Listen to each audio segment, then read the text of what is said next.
RMC jusqu'à minuit, c'est l'Afterfoot. Super Brébois. Daniel Riolo est là, Florent Gautreau est là et Aurélien nous rejoint au 32-16. Aurélien, bonsoir. Bonsoir. Alors, tu nous écoutais attentivement, maintenant c'est nous qui t'écoutons. Alors simplement, donc moi je suis prof d'histoire sur Paris, j'enseigne à des collégiens comme à des lycéens.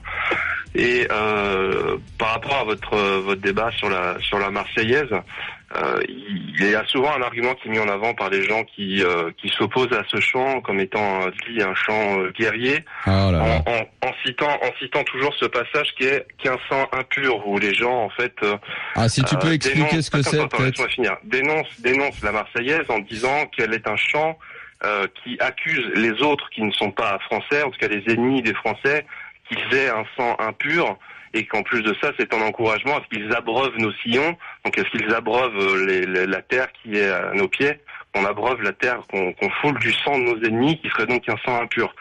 Cette vision-là, cette lecture-là de la Marseillaise, en fait, malheureusement, c'est une lecture de gens à qui on n'a pas appris ce que voulait dire la Marseillaise. Bravo. Et dans quel contexte elle avait été rédigée. Ce qu'il faut bien comprendre, c'est qu'en fait, avant la Révolution française, on est dans une société d'ordre, où il y a 3 ordres, le clergé, la noblesse et le tiers-état. Et il est dit de la noblesse qu'il ne paye pas d'impôt, car le seul impôt qu'il paye est celui du sang. C'est-à-dire le sang qu'il faut verser lorsqu'il faut défendre la France. Jusqu'avant la Révolution française, il n'était pas du ressort du peuple français que de verser son sang pour défendre la patrie. Enfin, on parlait pas de patrie encore à ce moment-là, mais peu importe. Et justement, le bouleversement qu'apporte la Révolution française au niveau politique, c'est qu'on ne passe plus d'un royaume qui se définit par son roi, mais d'un État qui se définit par son peuple. Donc c'est dorénavant au peuple de défendre son pays. Et du coup, de la part des nobles, c'est un sang impur qui se retrouve responsable de la défense de la France. Et on a une guerre civile, il ne faut pas oublier, en fait, quand la Marseillaise est rédigée, elle est rédigée en contexte d'une guerre civile entre les Français républicains et les Français royalistes, qui combattaient avec les armées étrangères, autrichiennes, etc., contre les armées dites révolutionnaires. Et du coup, en fait, ce chant n'était pas, si vous voulez, une invitation à verser le sang des ennemis qui seraient tous des impurs, mais à verser de la part des révolutionnaires français leur propre sang qui est déjugé par leurs ennemis comme le sang impur. C'est comme un pied de nez, un doigt d'honneur. Parce que les monarchistes avaient le sang bleu. Voilà, il faut dire qu'on disait qu'ils avaient le sang bleu, ils n'avaient pas le sang rouge. Alors après cette explication très intéressante, Aurélien. Mais je remercie Aurélien parce que trop peu de gens, parce qu'à l'école on n'apprend pas ça. On l'apprend pas, c'est dommage. À l'école on apprend à respecter la parole des autres. N'est-ce pas, Aurélien? Des fois il faudrait apprendre en rentrant les choses dans la tête. Et on a des heures de colle quand on coupe la parole du prof. Aurélien. Qu'est-ce qu'on devrait faire à Daniel? Mais toi aussi tu vas t'en prendre une. Comme heure de colle. J'ai une idée d'heure de colle. On devrait le mettre à la matinale quand il nous emmerde. C'est le lendemain d'un after. Avec Jean-Jacques. Aurélien, comment est-ce que tu expliques? Non, à 4h30 avant. Taisez-vous, Gilbert, s'il te plaît. Voilà. Comment est-ce que tu expliques, Aurélien, qu'aujourd'hui, ce sujet de la Marseillaise soit devenu un sujet épidermique, alors que quand on remonte au foot, je parle du foot, quand on remonte au foot des années 70-80, le fait que la moitié des mecs la chantent pas, tout le monde s'en foutait. En fait, globalement, tout ce qui est au niveau des symboles de la République, de la patrie. Au-delà de la République, c'est de la patrie. La France de Vichy a fait excessivement de mal à la notion de patriotisme en France, et depuis qu'on est sorti de Vichy, il est très difficile de dire qu'on est patriote en dehors de ceux qui ont fait la Seconde Guerre mondiale, c'est-à-dire les gaullistes eux-mêmes.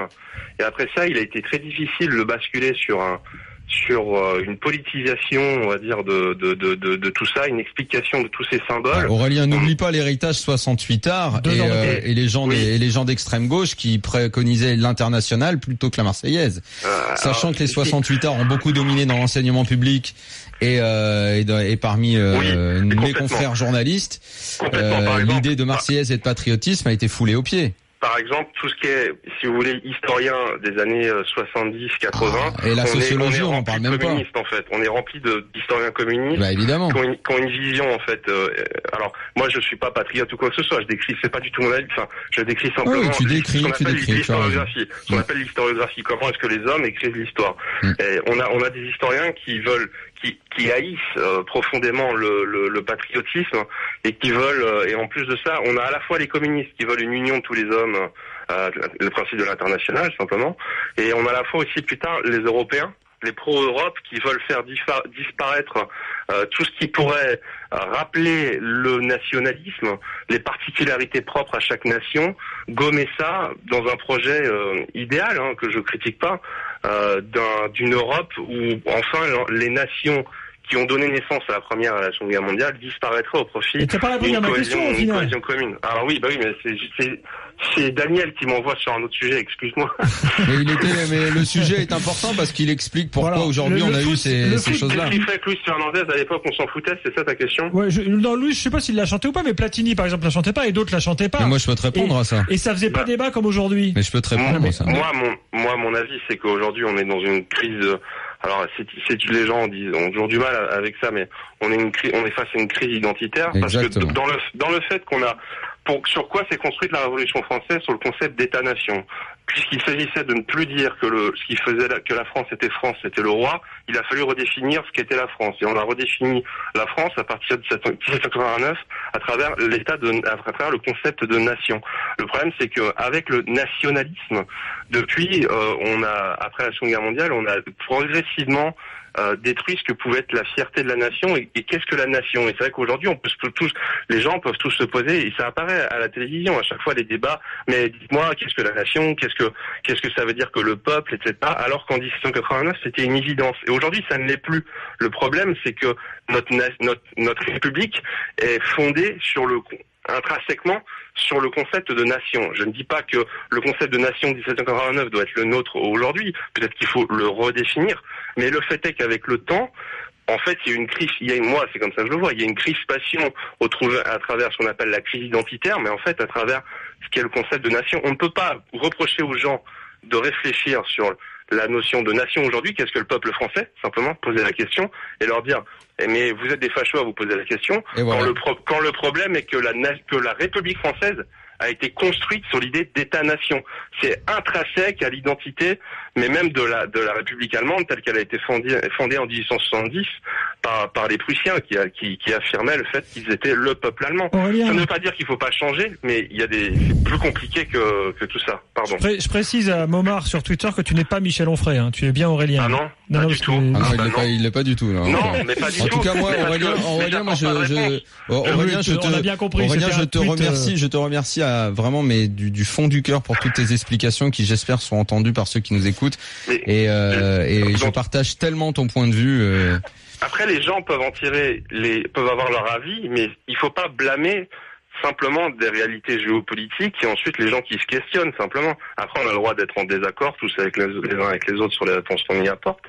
Mais actuellement, c'est très difficile, même, je vous le dis là, de dire des choses comme ça dans une salle de classe avec des élèves qui vous connaissent. En fait, c'est des débats qu'on peut avoir parce qu'ils savent très bien que quand on pose la question, on le pose sincèrement et eux, en fait, aiment ça, en fait. Ils apprécient le fait qu'on puisse avoir une discussion politique sincère ou quoi que ce soit. Mais actuellement, c'est quelque chose de moins en moins présent dans un peu partout, quoi. Et en tout cas, voilà, pour la Marseillaise, j'espère que tous les gens qui ont entendu arrêteront de penser que le sang impur, ça désigne les ennemis et justement, je pense que ça a d'autant plus de force par rapport au contexte aujourd'hui où les salafistes nous désignent comme nous des sangs impurs qui pratiquons une vie infecte, etc. C'est d'autant plus l'affirmation de dire non, ben vas-y, mon gars, si tu veux, verse mon sang impur. Moi, je suis d'accord. Et il y a d'autres paragraphes, couplets, de la Marseillaise que les gens devraient dire. Je dis pas que c'est le meilleur des textes. Moi, d'ailleurs, il y a des choses qui me plaisent. En fait, on s'en fout. C'est même pas la question. Mais il y a des moments où, quand ils disent tremblez, tyrans, et vous, perfides, les tyrans sont ceux qui nient la liberté des autres, qui par la force nient la liberté des autres. Or, qu'est-ce que le terrorisme, si ce n'est l'application de la force pour nuire à l'autre, quoi, simplement. Donc je pense qu'au contraire, en fait, si on avait une approche si on expliquait beaucoup plus, moi c'est ce que j'essaie de faire en tout cas avec mes gamins. Je sais pas qu'est-ce que ça porte comme fruit, mais si on avait une approche beaucoup plus intellectuelle, même sans dire que c'est pas excessivement intellectuel, c'est juste parler, discuter, réfléchir. Il y a beaucoup d'imbroglios comme ça qui seraient plus facilement démêlés dans nos sociétés aujourd'hui, et on arrêterait de perdre du temps. Parce qu'il y a toujours des gens aujourd'hui qui font des alternatives en disant « Ah, moi, je fais une alternative à la Marseillaise, je vais remplacer tous les mots violents par des mots gentils. » Quelle connerie, alors. C'est Aurélien. ce qui est très creux. Merci beaucoup, Aurélien. Merci beaucoup, vraiment. Je précise que tu n'es pas de la famille de Rouget de Lille, hein, qui, voilà. Ah non, pas du tout, non. Non. D'ailleurs, vous savez où il est enterré, Rouget de Lille? Ah, pas du tout, Ah non. non, dis-nous. À Choisy-le-Roi. La ville d'Antonio Ferrara. Ouais. Il n'a rien à voir avec, il est pas né à Bourg-la-Reine. Parce que Choisy-le-Roi et Bourg-la-Reine, ça c'est la blague de Gautreau, très bien. Merci Aurélien. Bourg-la-Reine, c'est Manuel Ferrara, pardon. Mais de rien. Salut. Merci beaucoup, Aurélien. Salut Aurélien. Tiens, d'ailleurs, par rapport aux attentats du 13 novembre, il y a cette citation là sur Twitter qui est pas mal par rapport aux Français en général. Ne doutez jamais du courage des Français. Ce sont eux qui ont découvert que les escargots étaient comestibles. C'est Douglas. C'est pas faux. Tiens, j'ai encore quelques tweets. Moi, j'ai Kikoula qui nous dit sang impur, un chant merveilleux. Pour le coup, c'était les Bourbons. Kikoula nous dit sang impur, un chant merveilleux. Ben voyons. N'empêche, quand on en mange, je la chante pas, mais demain, oui, nous dit. Tu vois, pardon, Kikoula. tu viens de lire ce tweet. Voilà. Le mec, il l'a écrit. Il a écouté notre éditeur Aurélien ou pas? Mais il peut très bien écouter sans forcément être en phase. Non, mais je pense que non, alors attends. Non, alors là, en revanche, ça, je ne comprends pas. J'avais d'autres tweets à lire. Non, mais attends, Gilbert, une bonne fois pour toutes. Tu as un prof d'histoire qui t'explique quelque chose, qui est incontestable. Le mec derrière son tweet, on lui accorde 0 crédit. Soit il écoute ce que dit le prof et il se tait, soit on n'a pas le droit de dire sa parole. Bon, alors, je l'ai lu. Non, mais son avis n'est pas recevable. Alors, tiens, à l'inverse. Il ne peut pas le savoir, lui. Il peut rester choqué par le terme Mais sang impur. mais il ne peut pas, si on pas. lui explique. Si le mec vient, il se fait chier pendant 1 heure à lui expliquer, s'il veut pas entendre, c'est qu'il est débile, donc on le laisse à sa débilité. Je suis désolé. Il y a Max tous les avis ne sont pas bons à entendre, sur Gilbert. Twitter. Désolé. Il y a Max qui dit apprendre le sens de la Marseillaise dans une émission de foot, c'est beau mais anormal. Ce qui est pas faux. C'est-à-dire que normalement, tu dois le savoir à l'école. Ça, c'est pas mal. Très bonne Ça, remarque. c'est bien. Flo. Ludozil nous dit, Platini a dit qu'il voulait pas la chanter car c'est un cri incitant à la guerre. Eh ben, parce qu'il ne connaît sait pas. Il est ignorant.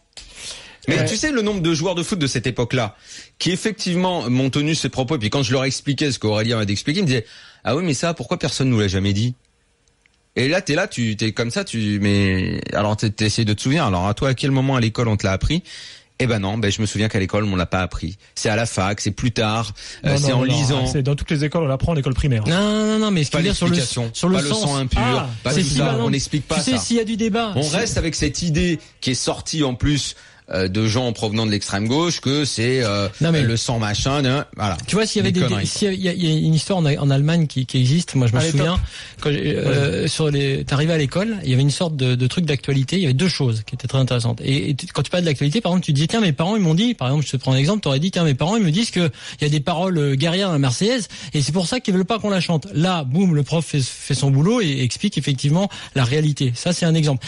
Et non pas de l'actualité générale, en disant qu'est-ce que vous pensez de ce qui s'est passé, machin. Et la deuxième chose, les cours de religion, au passage. En Allemagne, il y a un truc qui s'appelle religion, tu fais de la religion, mais toutes les religions, tu apprends, en France, on craint de parler de ça. Et à la fin, t'arrives à des méconnaissances et à des problèmes, y compris pour ceux... des trous béants dans le cerveau. Voilà. Allez, à tout de suite. 32-16 est là. Tiens, j'ai Mickey qui nous dit, et si on est royaliste, on fait comment? Mickey, tu reviendras une autre fois.